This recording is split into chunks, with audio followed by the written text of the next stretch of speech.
All right, so today we're going to move on to Chapter 4, Section 2, which is the standard form for quadratic equations. That standard form is f of x equals ax squared plus bx plus c. So remember, a quadratic, one definition you could think of it as is a function whose highest exponent on the variable is the second power.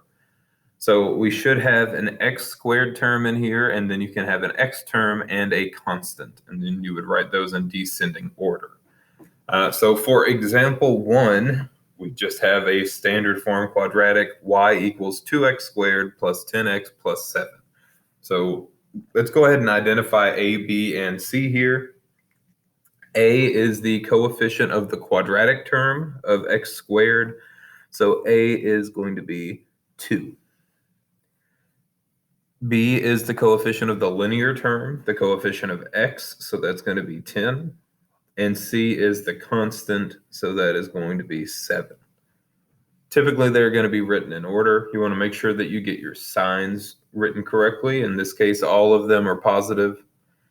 And then this is different from vertex form because it does not give us the vertex outright using the formula in the equation.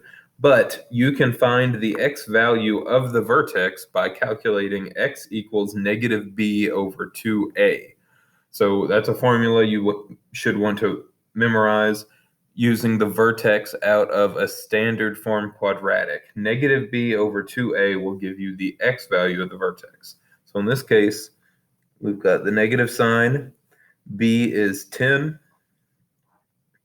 and a is 2. So we're looking at negative 10 over 2 times 2, which is negative 10 over 4, which reduces to negative 5 over 2, or negative 2.5. So the vertex here occurs when x is negative 2.5. Then we will find the y value of the vertex by substituting negative 2.5 in for x. So we've got 2x squared, so 2 times negative 2.5 squared, plus 10 times negative 2.5, plus 7. And I would use a calculator to simplify this. 2 times negative 2.5 squared, plus 10 times negative 2.5, plus 7 is negative 5.5.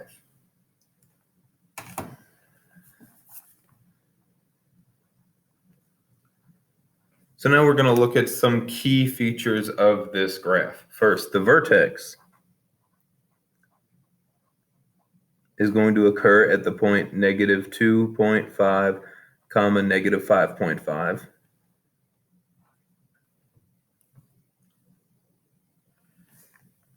Then I want to know what the axis of symmetry, usually abbreviate that as AOS, but I'll write it out this time.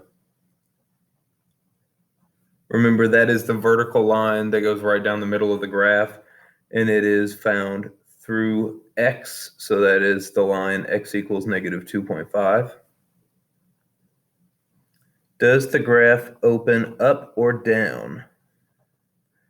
So we know where the vertex of the graph is. Is that a U shape that opens up, or is that a parabola that opens down? That's determined by our A value. Our A value is positive, so that means it opens up. Remember, if A is negative, it opens down. And because we have a vertex with a parabola opening up, that means that vertex occurs at the bottom of the graph, so the vertex is a minimum.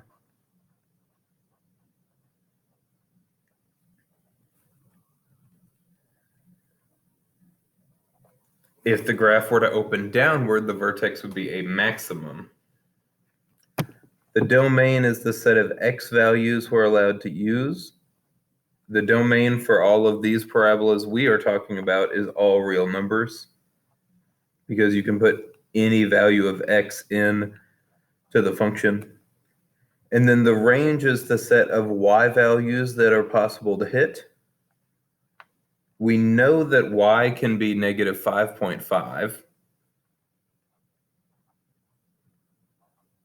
And this is a parabola that opens up. So here is a y value at negative 5.5. It can be anything here or greater. So we are greater than or equal to negative 5.5. This graph features y values bigger than negative 5.5 and equal to negative 5.5, but nothing lower than that number. And we're going to do one more example here today, and we'll be done with this video. So let's say you can model the arch under a bridge with this function, f of x equals negative 0.000498 x squared plus 0.847x. What is the highest point on the arch? So I drew a possible bridge for us up here. And you can see that this kind of looks like it may be a parabola underneath the bridge. It's an arch that follows kind of a parabolic curve. So we want to know the highest point on the arch, which would be right here at the vertex. So we're going to use that formula, x equals negative b over 2a. So we may need to identify a, b, and c here. A is the coefficient of the quadratic term x squared, so that's negative 0.000498. B is the coefficient of x, the linear term, that's 0.847. And c is the constant. There is no constant in this function, so c is 0. And then when we calculate the x part of the vertex, negative b over 2a, so that's negative b 0.847 over 2 times a, which is negative 0.000498.